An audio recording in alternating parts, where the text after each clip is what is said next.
Afternoon, everyone who's joined us or who is joining us for this webinar about Windrush 100. I'm John Denham. I'm the director of the Centre for English Identity and Politics at Southampton University, and I'm hosting the webinar today. We've got two great speakers who I'll introduce properly in due course, but Juanita Cox and Lisa Anderson will be discussing what we might be talking about in 2048, which will be Windrush 100. Obviously, this year has been the 75th anniversary of the arrival of the SS Windrush at Tilbury, though by no means the first arrival. It's taken on a symbolic importance for the wave of immigration that came into the United Kingdom from the Caribbean after the Second World War.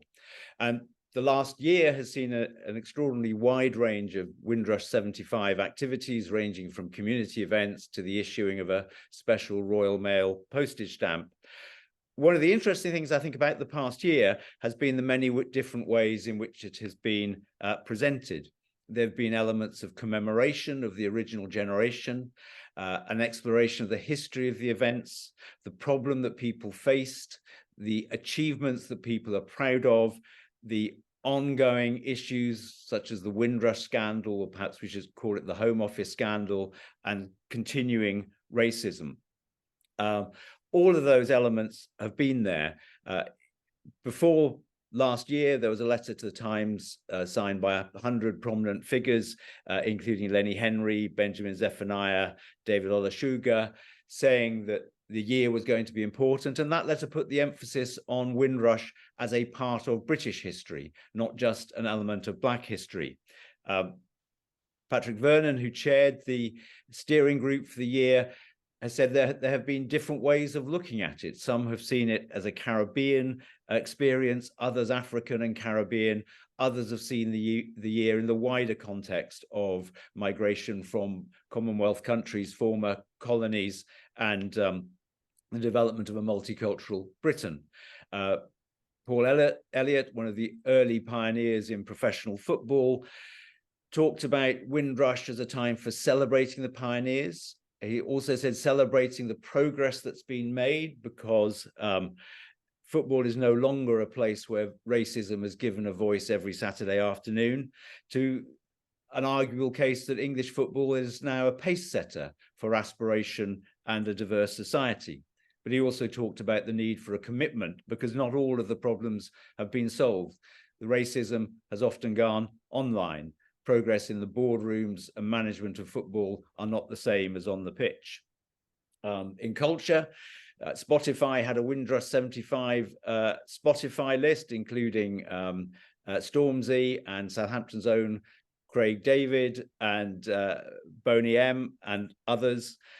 And in a survey of pride in organizations, a survey of community organizations asking what mattered most to them, there was a strong emphasis on contributions made to the NHS, to the faith communities in this country, and to the armed forces. So the question for today is, if that's where we are today, and I'm sure we'll discuss what has happened so far, what will we be talking about in 25 years' time? What issues will remain the same? What should be changed? What commitments might we want to make to further change? Now, just before introducing our speakers, I've had somebody on the chat suggesting there are two versions. Is that a general problem? Can I just check with? Okay, I'm getting a message saying it seems like it's just one particular person. I hope so. So I'll carry on. So our first speaker is Lisa Anderson. She is the director of the Black Cultural Archives, located in Windrush Square in Brixton. And our second speaker will be Dr. Juanita Cox, who's a historian, a research fellow on the Windrush scandal in a transnational and Commonwealth context. I'm going to go to Lisa first, and then I'll go to Juanita. You'll notice you've got a Q&A option at the bottom, probably at the bottom of your screen, if you're on a laptop or an iPad. Please pose questions as the speakers are speaking and afterwards, and I will draw on those questions to manage the discussion after we've had our first two speakers. So I hope that's straightforward enough. And I'd like to go now to Lisa and ask you to say a few words. Lisa. Hi, thank you.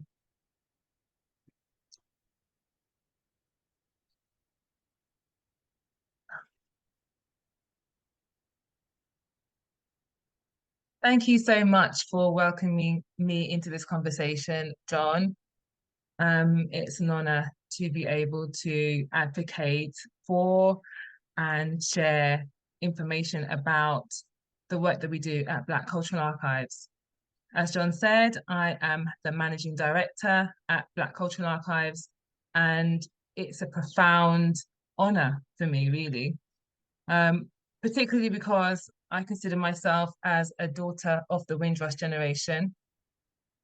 I'm now in my mid-40s, and I'm the daughter of Beverly, who came here to the UK in her 20s, in the early 70s, answering the call for support for the development of the national health system here.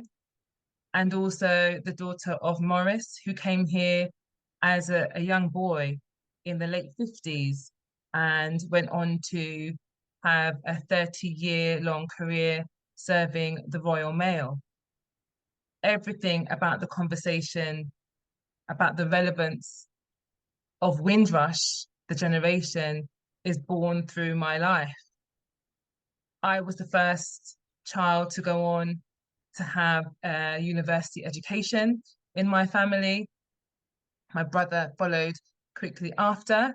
I was particularly interested in international relations, questions of power relations between different countries, and with a particular interest in culture, based in what I saw was a glaring absence of representation in my own education of the African diaspora and its relevance to the UK, and the contributions that had been made to society at large across all areas of our existence from the African diaspora.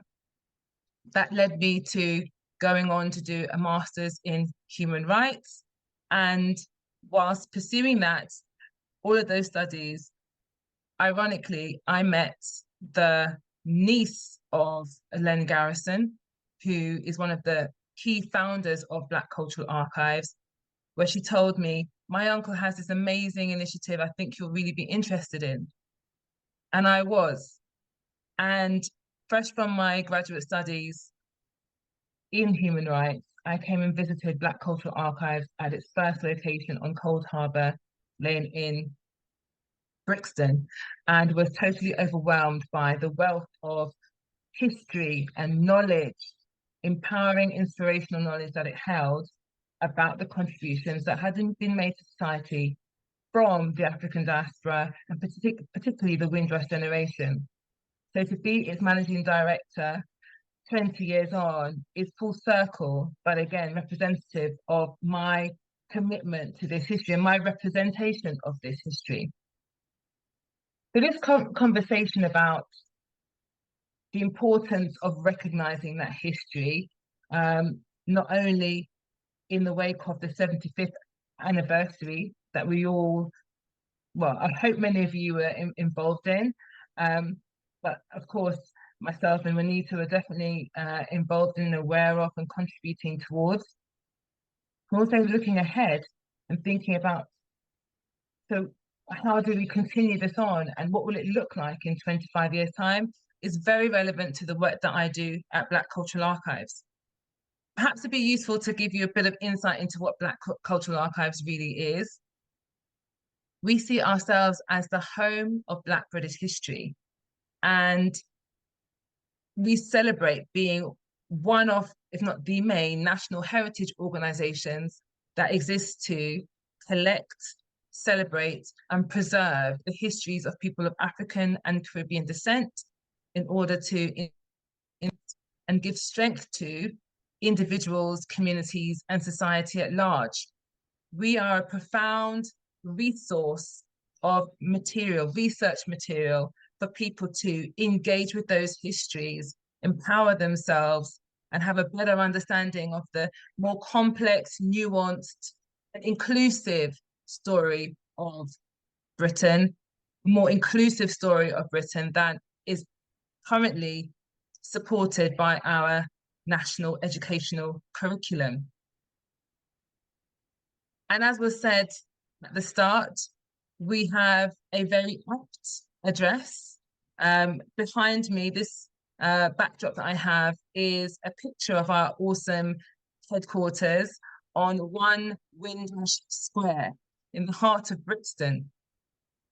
And the very fact that we're in Brixton is also a reflection of our integral connection to the Windrush story. As many of you will know, many of those migrants to the UK who are already part of that family of colonial nations, if you would like, came to the UK via Tilbury Docks and ended up in Lambeth and dispersed within Brixton and established communities. And it's that legacy that has led to Black Cultural Archives being in Brixton. 25 years on from now, how relevant will it be to be in Brixton? Well, I think it's going to be integral for us to be in Brixton as a historical organisation that is all about maintaining that connection to history and advocating for that inclusive approach, as I said.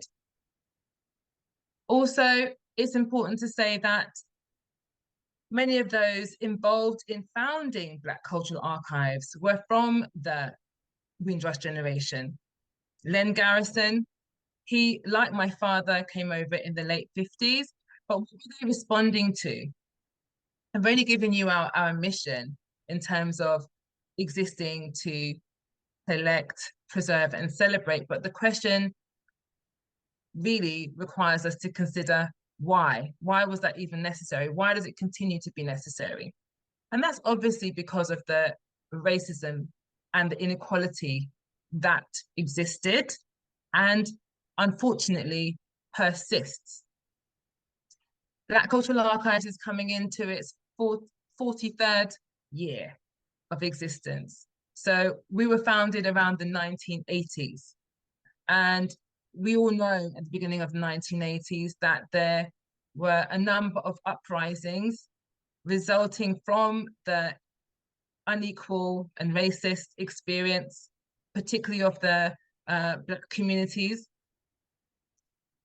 Not only was that in response to treatment from the criminal justice system, the policing system, but also the educational experiences of the Black communities and other minoritized communities. Black Cultural Archives comes from a context of community-based activism in response to those challenges. So the Black Parents movement were key in making sure that young Black children, particularly from the 60s, 70s onwards, their experiences of the education system, where some children, unfortunately, were deemed educationally subnormal and had discriminatory experiences, that those experiences were supported by community-based activities. So it led to the development of the supplementary school movement, the Black supplementary school movement, the Black Saturday school movement. And with Len Garrison's work, it led to him establishing an organization and resources, the African Caribbean Educational Resource Project, which led to resources targeting young Black children, educating them about African history, the African diaspora, with a view to empowering, educating them, uplifting them. So that's the context for why the Black Cultural Archives now exists as a repository for thousands of documents and materials that speak to a whole host of organizations, individual actors from the Black community, their records, which people can research to create new knowledge. So this centenary is really about how we continue on with the importance of our work to collect, celebrate, and preserve those histories. And it happens within a context where, unfortunately, the education system, in terms of the curriculum, is still not representing the complexity of the legacy of imperialism and colonialism in its core curriculum. That is still an issue. And Black Cultural Archives is ongoingly committed to advocating for change around that and for meeting the gap through our collaboration with universities and teachers, but also by ongoingly delivering our own learning programs. So what does Black Cultural Archives do? Well, as well as being a research resource where we ongoingly catalogue and make available those resources for research, we also want to be ongoingly collecting information about Black experiences, so the legacy of the Windrush generation and its relevance to all of our lives. That's what we do in terms of collecting and activating that history. But we use that to educate and inspire. So we have a learning program that's all about delivering information about the Windrush legacy and the wider history that is its context, really. Because we're very invested in saying that Black history is British history, but that history goes way beyond post-war migration from the colonies. It seeks to complicate and make more inclusive Britain's idea of itself and the different waves of migration that have come across the centuries from different parts of the world, including Africa. That's what we do in terms of educate and inspire. And the third element programmatically of our work is that celebration. So our exhibition and events program to bring those conversations into contact with those people who are not necessarily going to research, who are not necessarily going to come and do a learning program with us, but want somewhere that is dedicated to inspiring and informing people about their connection to this history because it is relevant to us all. That's what we do. So 25 years from now, will it be relevant? Well, I guess you can probably tell that I'm going to say 100% yes. Not only because of the glaring omissions that currently exist in our educational curriculum, but and the inequities that persist in terms of the different outcomes of racism in our society, but especially because of the consequences of the Windrush scandal. I won't go into the details of the Windrush scandal. I'm really hoping many of you are familiar with this by now. But the fact that our government has yet to fully implement the recommendations of the report into the Windrush scandal is proof enough that this is an issue that needs to remain in conversation. Justice still needs to be achieved in it. And without organizations that have Windrush legacy on their agenda in terms of the work that they do, I think efforts towards achieving justice will be really undermined. So for this reason, I believe that the Windrush centenary should be a really important focus for all people interested in justice, all people interested in inclusive history, and should serve as a catalyst for addressing critical issues around education, accurate historical narratives, in order to foster an inclusive and tolerant culture. What are our ongoing goals for BCA? Well, we believe in having an important role in how historical education can fuel a more tolerant society. And we also want to partner with intellectual leaders and educational institutions to present accurate, community-engaged historical representations. I said we were one of a number of organizations. I was saying one of the leading, we have for many years been the leading national heritage organization dedicated to this conversation. But on Friday, I was really pleased to be welcomed into the House of Lords for a very important occasion. I had been invited on by Baroness Florella Benjamin, along with many others who are doing work in this field around education and history, to celebrate a historic partnership between the National Windrush Museum and the National Maritime Museum. So alongside Black Cultural Archives, there are initiatives like the National Maritime Museum, which are really important, again, for underlining the significance of the Windrush conversation to the making of modern Britain. And one of the things that I was really moved by was just how straightforward the CEO of the National Maritime Museum straightforwardly rather, he presented the relevance of this partnership to that institution's ability to tell an accurate story about our nation's maritime history. Windrush and its story is British history. And so 25 years, yes, from now, we are going to be dealing with a very different type of Britain. Our population is likely to expand. Our populations of Black communities are looking like they're going to increase, but also become more integrated and more mixed.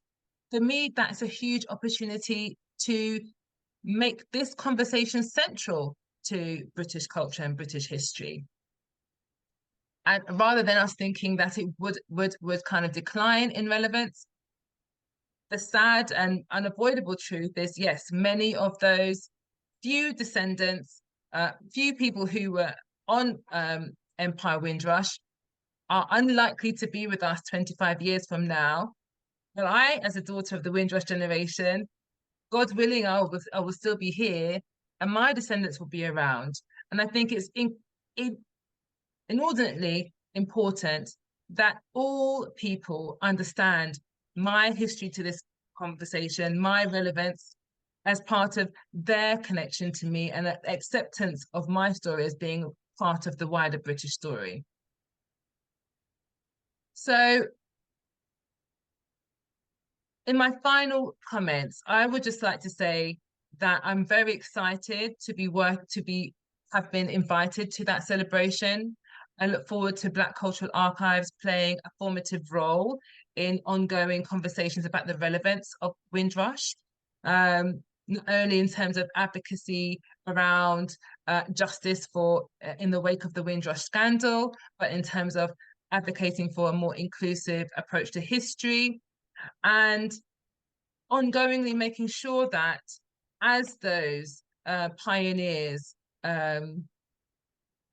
age, that their stories are documented, they are honoured, and that people can come to Black Cultural Archives and the National and go to see objects in the National Windrush Museum to really engage with those histories, educate themselves, and celebrate the rich legacy of that generation.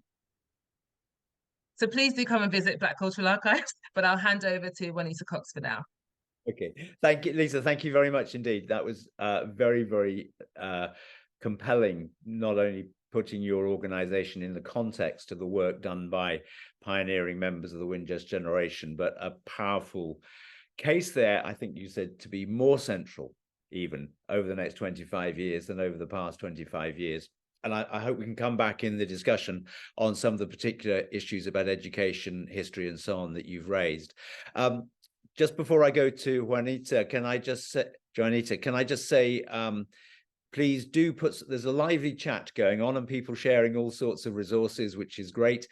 Please do put some questions to the panelists into the Q&A, please, because that will help me not just ask my own questions, but ask yours too when we come to the discussion.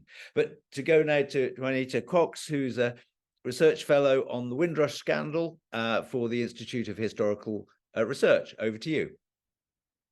Thank you very much, John. And yeah, just to say thank you so much for inviting me to be part of this discussion. It was wonderful to hear from Lisa. I'm going to be, well, I was asked to talk for 10 minutes, essentially, and to think about particular questions. So I'm just going to bring up the slides that I'm going to be using. See if you can see. So can I assume, can somebody indicate whether or not they're seeing the first slide? They're not full screen at the moment. They're not full screen. Okay. Hang on, let me go and change then the screen. I wonder if it's that one. Is that full screen? Perfect. Yes, that's it. Perfect. Okay, perfect. Brilliant. Yeah. So, as I said, I was invited to talk for 10 minutes about things like, how do we prepare for Windrush 100? What will we be talking about and remembering in Windrush 100? And it sparked off so many different ideas, but also just complexities. And I just wanted to clarify before going into the talk to say that I'm coming from the position of someone who's a research fellow working on the Windrush scandal in its transnational and Commonwealth context. And so on the one hand, I'm someone who's kind of rooted in history, but I'm also someone who's very interested in ideas of heritage. And also have been aware that with Windrush 75 and also with Windrush 70, that those events were great boons for the community, but also that in some ways they obscured what was going on with the Windrush scandal. So I'm just saying that to kind of set the context and the direction that I'm coming from. So just going to the next slide, one of the things I just wanted to talk about was, how do we, what will Windrush 100 mean in 2048? And when we come to think about that, we have to think about the changing face of Britain. And I was just thinking recently that we still, in many ways, still have conversations that are slightly outdated and still rooted in this idea of a multicultural Britain, where we have distinct, well-organized kind of African, Caribbean and South Asian communities.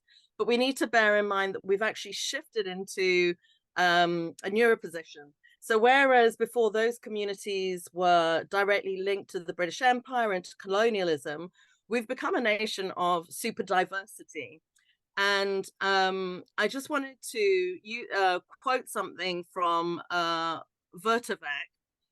He'd written something called The Emergence of Super Diversity in Britain in 2006.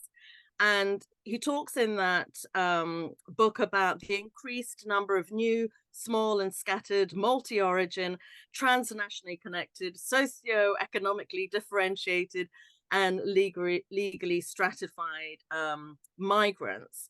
And so there's consequences of that. And one of the things is that we now have, mixed race Britons are the country's fastest growing minority group. And it's been estimated that by 2150, around 75% of the population will be mixed race. And that's based on research by Dr. Remy Edikoya at the University of York.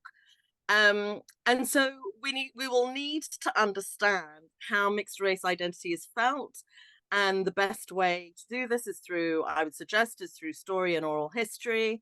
And just in connection with this, with the whole issue of remembering stories from, when we're thinking about how do we shape stories that will be meaningful to Windrush 100, it's worth pointing out that the mixed race community as it currently stands is largely white and Black Caribbean. They remain the largest mixed race population in England and Wales.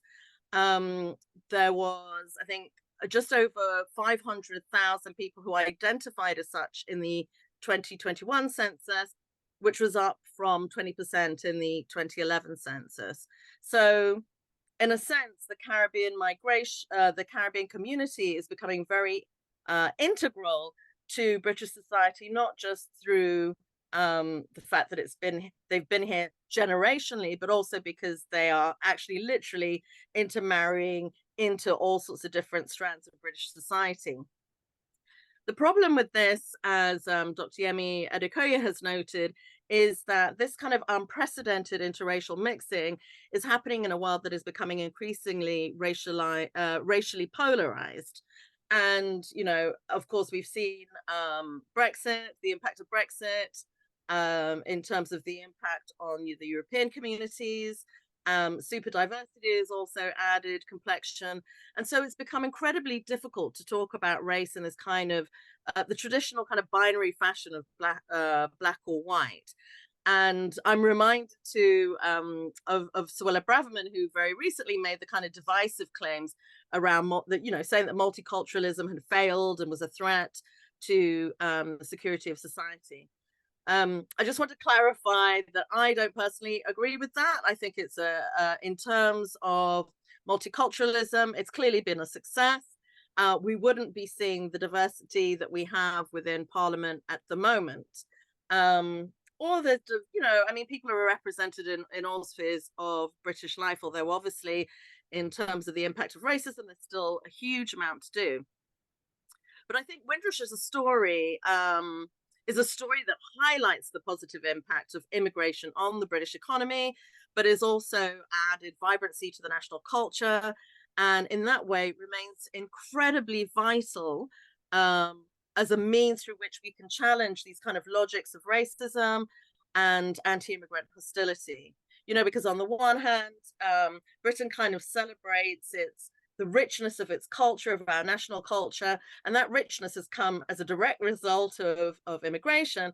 But on the other hand, it's as if it wants to appropriate that culture, but then not have the people that represent it. In the same way that it maybe wants to extract labor, but not necessarily have those populations staying here permanently. So there's a kind of mismatch between multiculturalism and the multi-racisms, and a need to use the successes of immigrant communities to kind of undermine the logics of racism.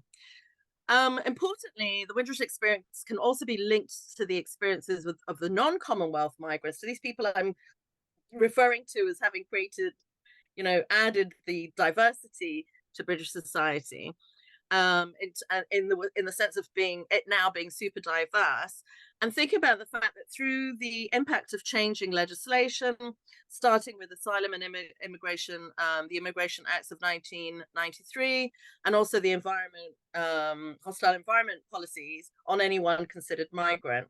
So, you know, I kept thinking about, you know, obviously material from the Windrush scandal, all the oral history stories that are being collected by the community, by lawyers, by all the advocates of those who have been caught up in the scandal. In addition to the material that we're producing as a project, obviously as part of the Windrush scandal, the project we're working on, we're also pulling together 60 or so oral history interviews that look at the unfolding of the Windrush scandal, that look at it also in its the longer history of the Windrush scandal, but that also look at the advocates of those communities and the kind of the history of resistance and agency. And those kinds of oral history recordings can be used in schools to prompt conversations around the experience of migration and the kind of evolving characteristics of citizenship, you know, because it was sort of easier to determine, I guess, whether you were a citizen by the parts of society that you were allowed to engage with or that you were expected to engage with. But changes in legislation and the status of different types of, you know, as I was speaking earlier about this thing of legally stratified immigrants, it's become actually quite difficult. In a sense, there's tiers of citizenship, there's tiers of belonging that now make our understanding of what Britain is quite complex. And I guess one of the things that has also emerged from the project that I've been thinking about a lot is this kind of separation between history and heritage. And in thinking about that, I've been drawing on David Lowenthal, and I'm just gonna I've added in orange a few statements that he's made that I think are really useful when we're thinking about planning for Windrush 100. And he said things like heritage is not history. It's important to understand myths are essential to national identity. That heritage kind of attests to our identity, that it affirms our worth. That, you know, obviously historians are going to aim to reduce bias, but heritage is something different. It actually sanctions bias. It might focus on things that make us the proudest. It might focus on the things that strengthen us, that unite us. And so it kind of creates a different kind of vision of Britain from the sort of standard histories. And he goes on to say that the point of history, and I think he's borrowing this from somebody else, but he says the point of heritage is not that the public should learn something, but they should become something. And those statements by David Lowenthal led me to various points of consideration that I think need to be thought about and considered as we're wondering what Windrush 100 is going to look like.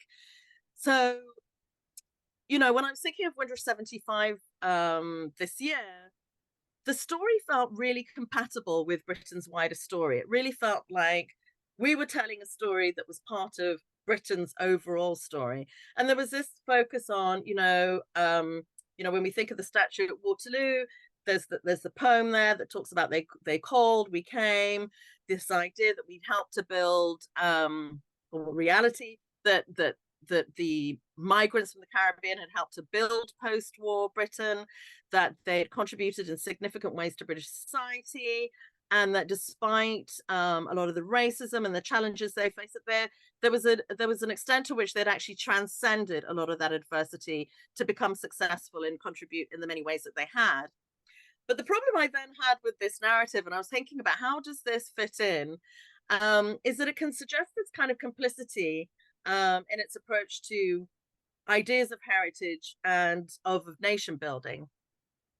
And why this is, and I just wanted to clarify why I find this slightly problematic, in that, I mean, it doesn't have to be a problem, it's just something to think about, but it's the fact that British identity is built on a myth that is intended to make the majority, and I'd argue the conflicts that arise is because the majority, in the way it's currently shaped, is viewed as white. So the majority white population feel proud of its history.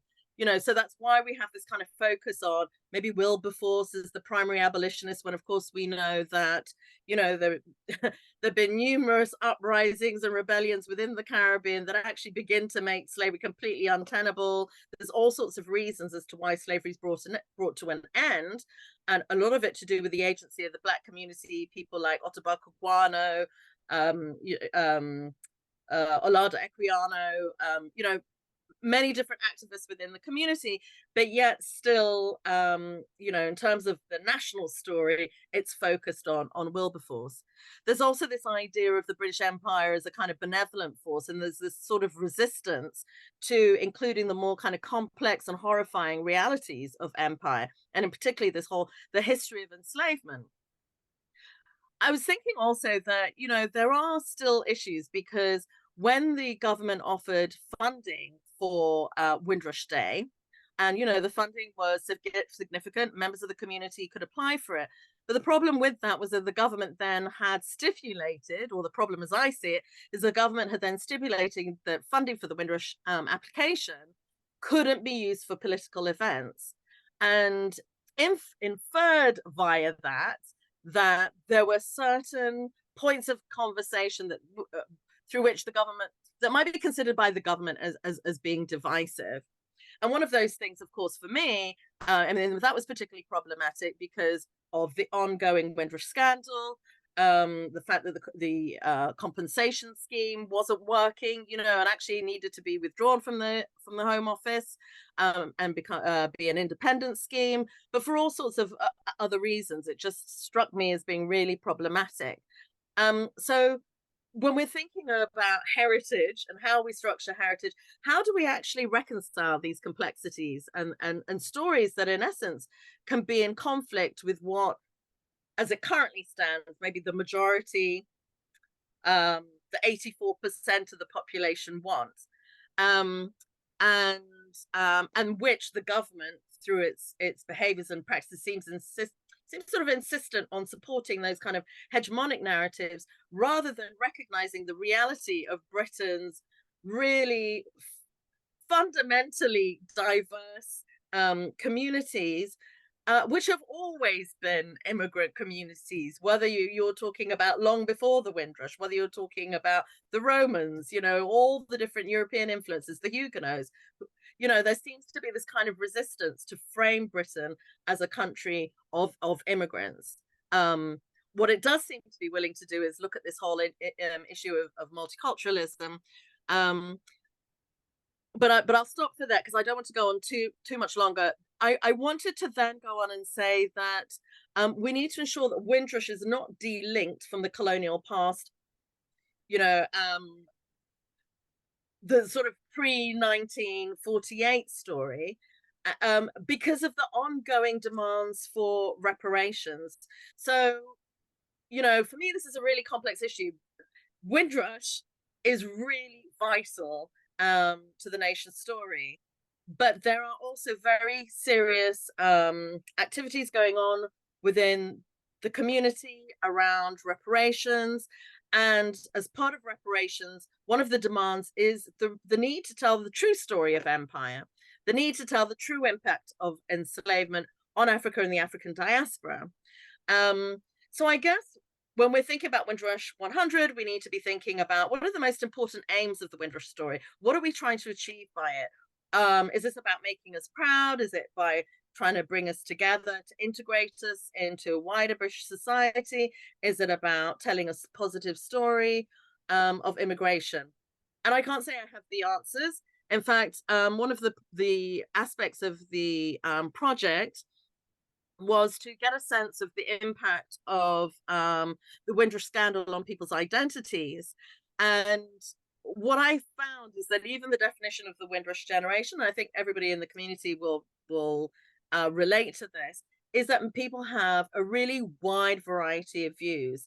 So, you know, obviously there's Sam King and Arthur Torrington, who kind of frame it as those who arrive on the Empire Windrush. There's Trevor and Mike Phillips, who kind of talk, I guess, more about the spirit of Windrush, those who arrived in the 50s and 60s, and who produced those really amazing for the four-part documentary in for the 50th anniversary of Windrush in 1998. But then now we've also, this has been complicated by the scandal, whereby, you know, the media, but also Wendy Williams in her Windrush Lessons Learned report, as well as the Home Office and the way that they've been able to kind of formulate the task force and who was able to apply for citizenship under the scheme. They've all kind of slightly expanded the definition of Windrush to those who arrived before, you know, post-war, but before 1971, when the 1971 Immigration Act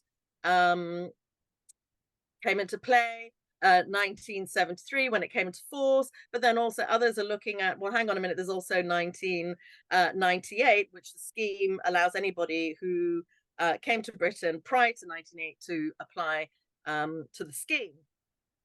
And when I was interviewing people like Martin Ford, Martin, you know, obviously is part of the King's Council, and he was mentioning that, you know, how do we define Windrush? Because at the end of the day, they're also Caribbean people who came to Britain as colonial subjects after 1971. And so there's the cohort of people who are from Grenada, from St. Lucia, from Antigua, St. Kitts and Nevis. I think St. Kitts and Nevis became independent in 1983. So what does the Windrush story do with those people? And then, of course, we have like Professor Gus John. You know, he recently wrote a book. I've forgotten the title of the book now. Something like "Don't Salvage the Empire Windrush," and it's kind of a narrative against the Windrushization of everything. But I think we can understand where he's coming from, because it's very much about history as opposed to this idea of heritage. And clearly he's worried about, let's not obscure the presence of the African descended people who contributed to Britain in the period prior to 1948. And then finally, I just wanted to come to Patrick Vernon, who, of course, has been really central to the establishment of a national Windrush Day, as opposed to kind of, we think of Sam King as giving birth to Windrush Day, but Patrick Vernon actually getting the kind of political fraternity to agree to a Windrush Day, and his kind of vision of Windrush as being symbolic of post-war migration to Britain from the Commonwealth. And that makes sense too, because obviously on the Empire Windrush, there, the ship arrived with people who were from Poland and other different parts of the world. It wasn't just people who had the Caribbean as their last place of residence that were on board that ship. The other thing that came up a lot in the interviews that I've been conducting is that Juanita, I'm going to ask you to wrap up. Okay. Because we should try to draw. Well, I want to make sure I've got time for contributions. This is fantastic. Absolutely. Don't worry, I'm coming. This is very quick, this bit. There's 2 more slides, I think. But just to say, yeah, there are other issues around Windrush that we need to think about. I will move away from that just to talk about looking forward. What I think we need to be thinking about, as I've inferred there, is think about what is the significance of Windrush to Caribbean descended communities? And, we need to be thinking about that now before we get to Windrush 100, to kind of build consensus around Windrush. It may become a single story, or it may remain this kind of story of complexity and how people are differently impacted. Either way, we need to give voice. We need to amplify those kind of different perspectives. I think the other thing that I would really advocate for is trying to create a kind of searchable database of the many disparate sources of oral history recordings that are all over the country, because that'll help us then think about what the common stories are, but also what stories haven't been told. I haven't heard a lot about the evolution of things like credit unions in the UK, or about, settlements in particular parts of the UK. We need to kind of explore the kind of areas that people from different islands have settled in the UK in, and just to get different perspectives.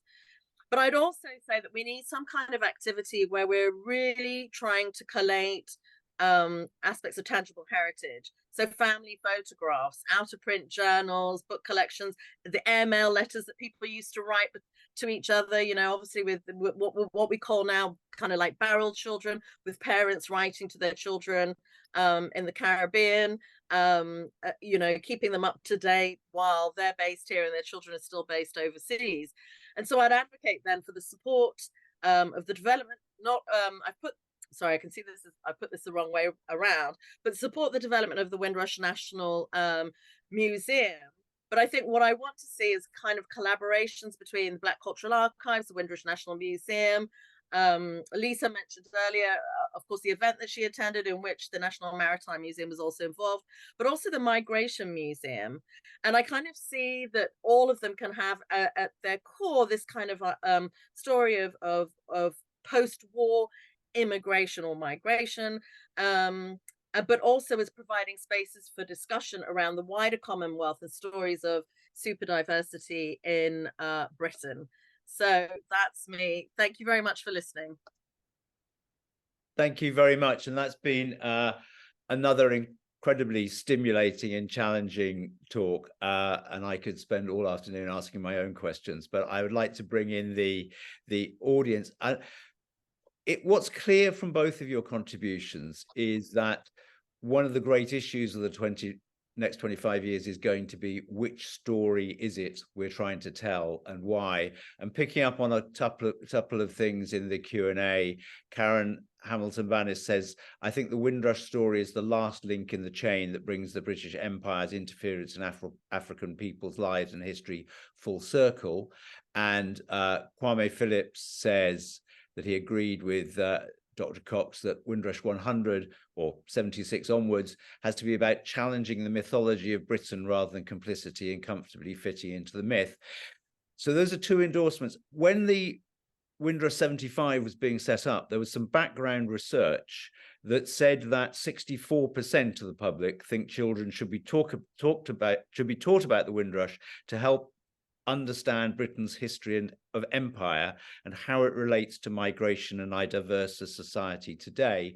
I suppose the question for both of you, from your considerable experience, is the public up for being told the history you are suggesting that people should be told, or is the feeling that there's a sort of palatable version of the history that people want to buy in because it sort of reflects well on everybody, but the more difficult issues will get lost? Lisa. I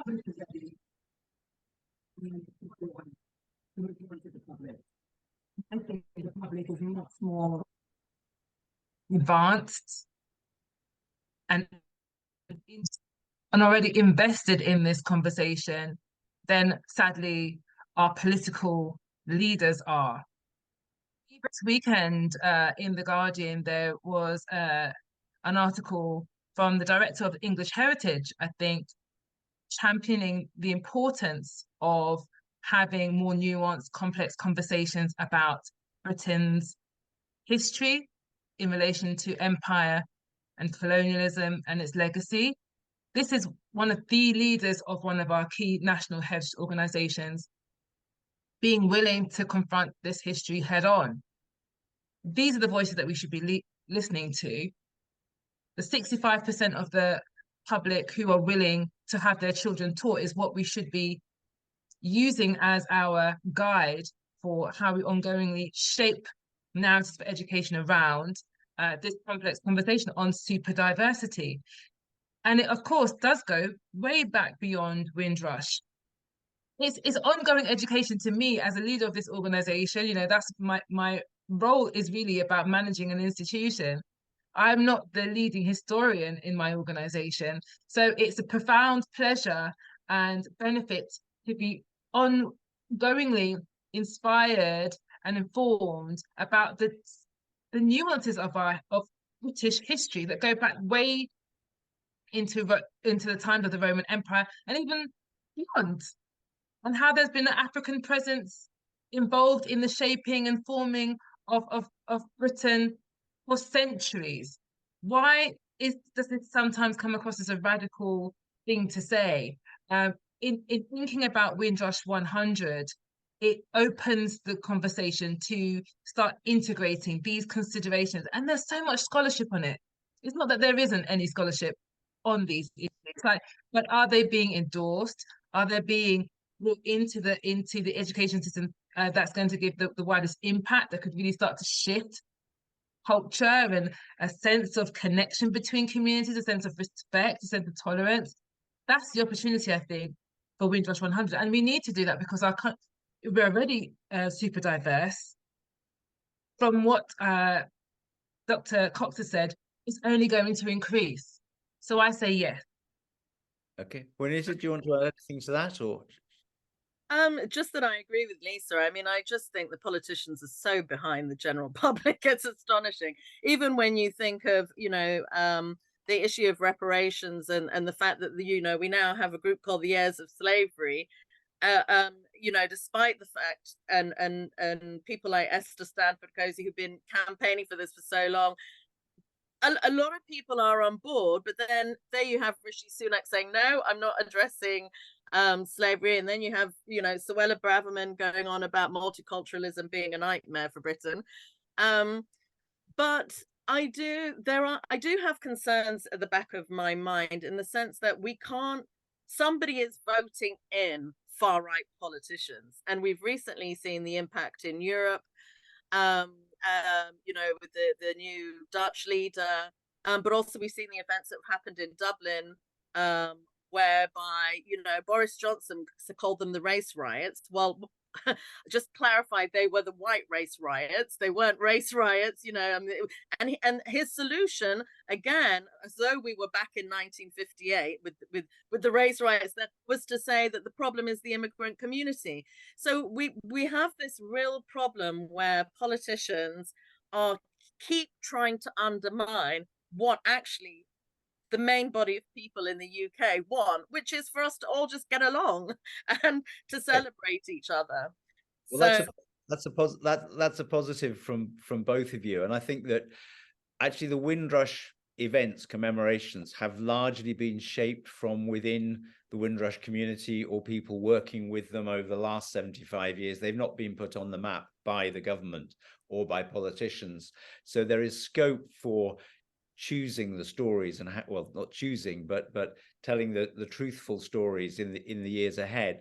One of the things I wanted to ask, though, coming on from that is there a tension between the story symbolized by Windrush, the broader experience of Black British history, which comes from many more places than directly from the Caribbean, and this issue of super diversity and many mixed relationships, and that will continue to grow. So over the next 25 years, I'm not saying you have to choose one or the other, but how do you actually balance those different ways of telling the history? I mean, John has a question down here saying, how do you factor those in mixed race communities who are not comfortable about being part of the Black communities and have little interest in the Black histories that many of us are advocating? He says, bearing in mind that the notion of Blackness and Black identity is increasingly more contentious. So how do we sort of bring together or untangle those different strands of the stories we'll want to tell over the next 25 years? Juanita, I'll come back to you first, then to you, Lisa.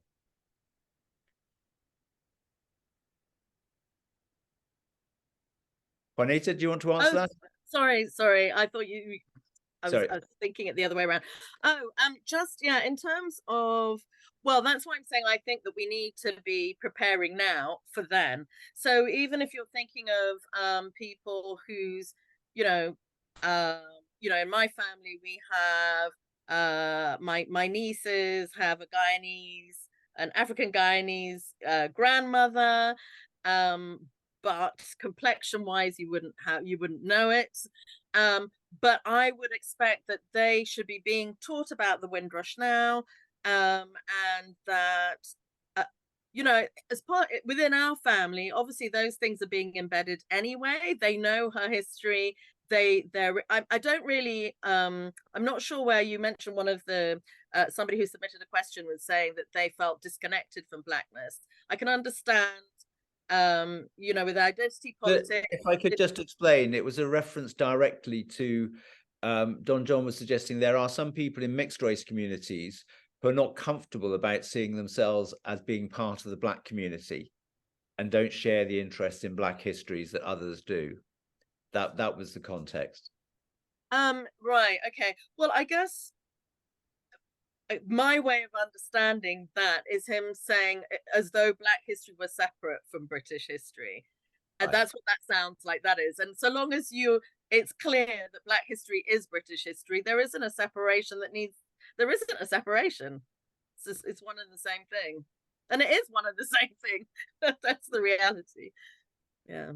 Lisa, anything to add to that? Yes, I agree. I think that I'm just wondering what Black cultural archives look like in a super diverse, very racially intermixed society, and the story you're then feeding into, I suppose. That's a badly put question, but I'll let you speak.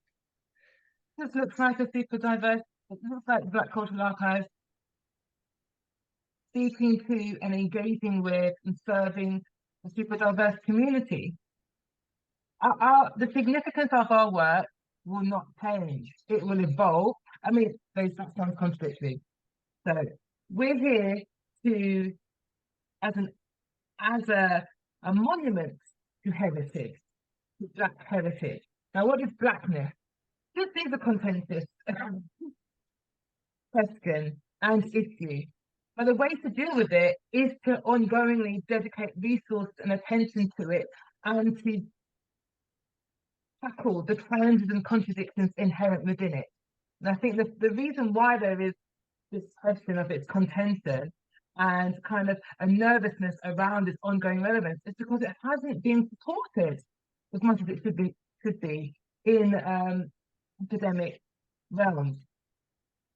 The funding for research, ongoing scholarship, development of theoretical frameworks to understand this idea of Blackness has been woefully under-resourced over the years.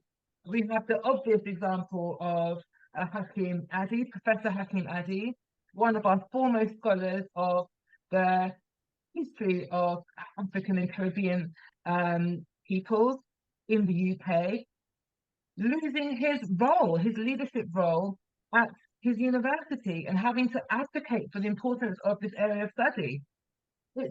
It's crucial that it's studied and paid attention to so that we can come to terms with some of the challenges.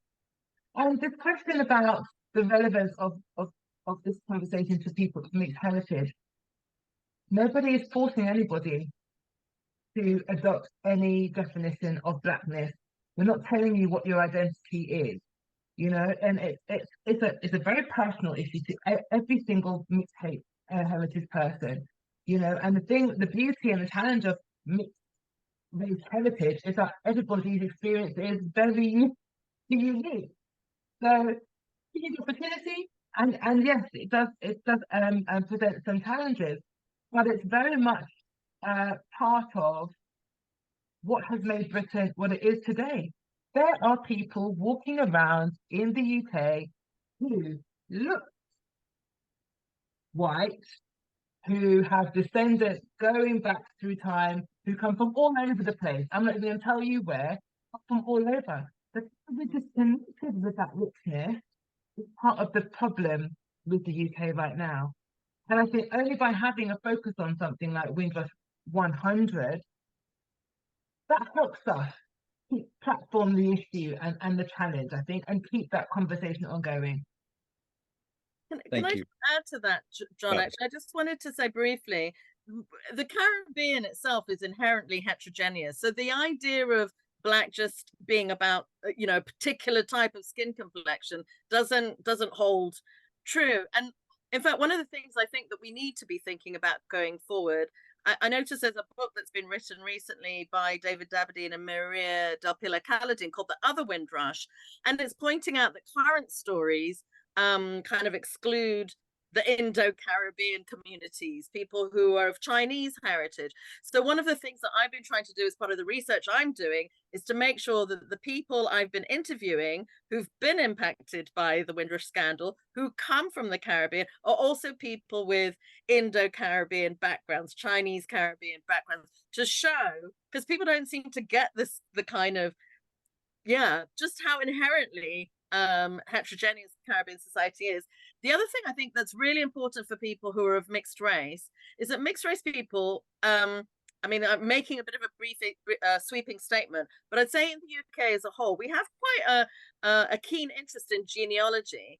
And so one of the really important things about creating these resources going forwards is that people who do want to then explore their genealogy, who may originally think they don't have connections to anything Black, may then discover they do and be enriched by discovering those resources. Okay. Can I thank you both of you? Can I ask just a question building on the educational side of things? Lisa, this may have been the case that you were talking about, but Herman Irish says, what suggestions do the panel have on ensuring Black history courses, given the recent demise of a degree course at Chichester University? I mean, you're both working in the field of education. There is this sense of a public which is increasingly interested in knowing more about these issues and prepared to learn things that might have been uncomfortable a generation before. But are we making the progress that we should be doing in the formal educational system, in the school systems, in universities? And if not, what are the pressures? What are the things that are pushing back against that and stopping that happening? Well, the main issue that's pushing back on that happening is support from those people who dictate educational curriculum and policy around that, in it being rolled out nationally. And we only have to look to Wales to see that it's totally possible for it to be included. There's clear examples of how to do that. So it's become politicized. That is one of the major challenges. And when it's politicized, it also affects resources. Now, there are a number of community-based organizations. I'd like to highlight Black Curriculum, another partner organization who work, basically his work descends directly from Black Saturday School movement, the supplementary school movement, are going out at school levels and educating teachers, providing resources to bring this conversation into the classrooms. But to do that at scale, you need, I think, national governmental support and endorsement. But in the absence of that, I don't think all hope is lost, because we can use the public will to raise awareness of organizations like myself, national, like I say myself, I was in my role as the managing director there, National Windrush Museum. There's a Chandler Shakespeare is advocating for the development of Museum X, Black Curriculum. There's a whole body of organizations like that, like those, who are advocating for the spreading of different resources within the community to help deal with the lack of support at governmental level. But I think it's about, and also using social media, just using the resources that are at our disposal in absence of, in order to build up the campaign for policy change. We just have to be pragmatic about it, I think. But one of the aims going as we work between now and Windrush 100 could obviously be to change the minds of those who currently control the gates to the curriculum, to speed all of that up. Okay. Yes, indeed. Juanita, can I just put a couple of rather specific questions to you, but you might want to build on this, which is about where we are with the Windrush compensation scheme, the numbers of people involved, and whether you have any optimism that the new Home Secretary is going to make things move any faster than previously. But I might throw into that, I see there's a comment from, I think from Herman, I'm not quite sure, but essentially saying this discussion about identity has been one of the obstacles in people coming forward and seeking compensation and so on. So just can you bring the audience up to date quickly with where you think we are with the compensation scheme? I mean, that's why I sort of was inferring that we need to decide how we're defining Windrush, because clearly, in terms of the Windrush scandal, part of the problem with the scandal itself is that because it's called Windrush, everybody thinks it's specifically African Caribbean, when clearly it's impacting people who are from Pakistan, India, Ghana, Nigeria, you name it. A lot of people from across the kind of wider Commonwealth. So that's obviously been a key part of the problem. Having said that, the Caribbean communities and the activists that have kind of been advocates of survivors have been very so active in reaching out to people from all kinds of different communities. So even though there's been a kind of, in my view, a dereliction of responsibility on the part of the government, yet again, the Caribbean community have been really trailing the blaze in terms of their activism and ensuring that more and more people are aware that they can apply under the scheme. Is the scheme working? I haven't looked at the latest figures on the scheme, but anybody who wants to check it can just have a look at the government website. The figures are up there. I think the latest figures go back to spring of this year. So we haven't got the latest up-to-date information. But there are definitely some key problems that aren't being addressed that still mean it's got to be taken out of the hands of the Home Office, because things, some people had to, access their private pensions in order to survive, for example, but then they're not compensating for that. Some people have actually lost their homes because they couldn't pay their mortgages anymore. They're not compensating for things like that. There's kind of really specific things that they're compensating for. A lot of things that you can't evidence if you've become homeless that are still an issue. Yeah,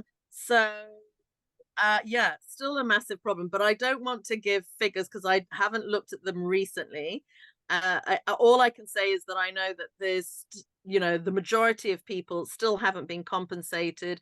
And I also, one of the things that does disturb me is that they're kind of using I don't know if this has been changed recently, but they were using people's backgrounds as a way of preventing them from getting access to compensation. So, for example, if you had come here in, I don't know, say the 1960s, and you'd had committed a minor offense, and then, lived your life as an exemplary citizen, and then got caught up in the scandal, they can use the fact that you committed an offense to prevent you from getting access to compensation, which doesn't make any sense, because do you say that to British citizens who've, if they have a problem, they can still get their compensation? But also, you have to bear in mind that the community in those days were being over policed anyway, over criminalized. Oh, well, they still are, but I mean, even more so if you think about the context of the 60s and the 70s.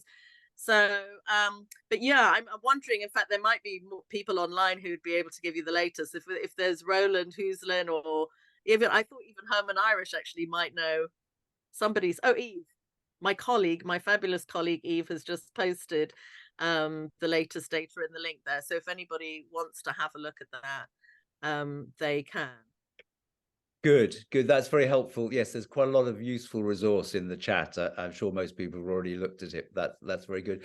I'm going to go now, I think, to what I'm going to ask a question of both of you, which is prompted in part by a question, anonymous attendee, but who says, noting Gus John's view, will the principal measure of the success of Windrush 100 be its ability to reveal and celebrate the true story of the presence of African descended people in the UK, their contributions, the UK's relationship with the rest of the world, Britain's colonial history, and the history of inward and outward migration? That's a lot of things, but I think we get the sense of that. Is that how we would measure 100? But are there other things by which we would measure things in 2048 that we should also be seeking to achieve?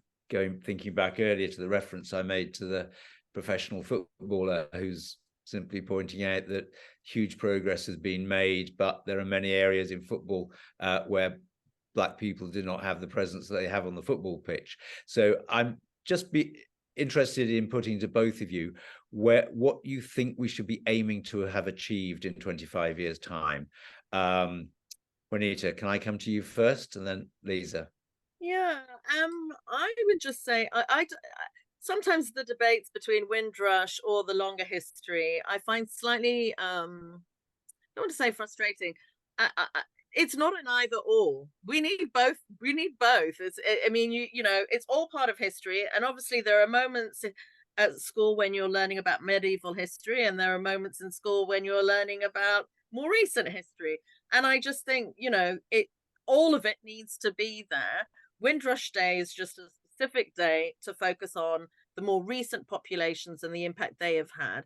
But that is in no way intended by any shape or form to obscure. We've got 364 other days of the year where we could talk about anything else. And frankly, it's impossible actually to talk about the Windrush generation without recognizing the bit before, because they were involved in the war. I mean, they were here before 1948. Most of the people who came on board that ship had been, ex-RAF members. So, Windrush automatically signposts an earlier history. And so I just think so long as we make sure that is always the case, that Windrush is signposting that earlier history, that it shouldn't be problematic. I don't know if that answers the question. Lisa. I wholly agree with that. Implicit in the story of Windrush is the story of empire and colonialism. It is part and parcel of the same narrative, and I would hope by Windrush 100 this would not even be a debate anymore, because the number of books that get published, the number of public conversations that are had, the changes in educational curriculum, the people who are represented within education leadership, hopefully will have transformed.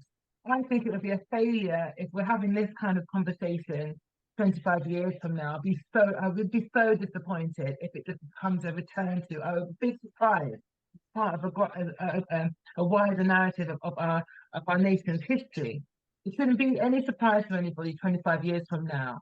And if we're having the same old conversations, fighting about having a monument or including into educational curriculum, I would be hugely disappointed. And I'd be one cranky 60-plus-year-old person talking about how I'm having the same conversation I was here 25 years ago, saying the same old thing. Good. I think that's a very good and very optimistic note. We can probably draw the discussion together. I think I've managed, there may be one or two quite technical questions that I've not managed to ask, but I hope I've got most of the people into the discussion.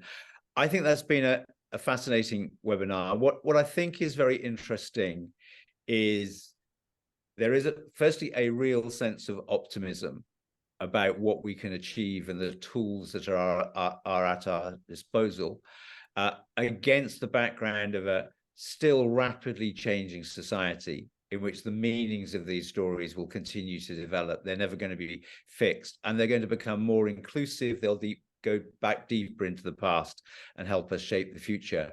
And I think we've sketched out a lot of the territory that we can cover over the next 25 years, and it won't, as you say, be just about Windrush. Grateful to both of our speakers. Lisa, were you indicating you'd like to have a quick...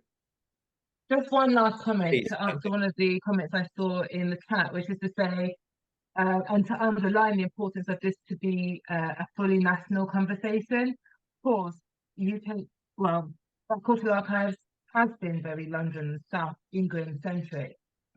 One of, I think, the successes of Windrush 100 would have to be that is joining the dots between brilliant activism, records keeping, scholarship that's happening across the UK, not just focused on the South. And of course, Liverpool. All these metropolitan areas are really, really key to this conversation. So I just wanted to make sure I got that in there. I'm sure Juanita would agree. Thank you. Thank you. No, that's an important point. And apologies to the person who raised it for not putting it into the discussion earlier. Thanks for picking that up. So, yes, so looking forward, a still rapidly changing society, we think a public that is up for this discussion, often more than the politicians are. These changes are largely going to be reflected in civil society and by activism and by initiatives of the sorts that you're doing. But there are also some key targets in the education system and in government itself to help bring this about. This is probably the first public discussion, I think, of Windrush 100. So I hope this will be an early resource to all the people who are going to be looking at Windrush 100 events in the future. Thanks again to everybody who's joined us. Thanks to both of our speakers. We will put the video and a transcript on various websites in a week or so's time when we've processed them and circulate them to all the people who registered for today. Thank you very much indeed. Thank you. Thank you, John. Good to see you, Lisa. It's always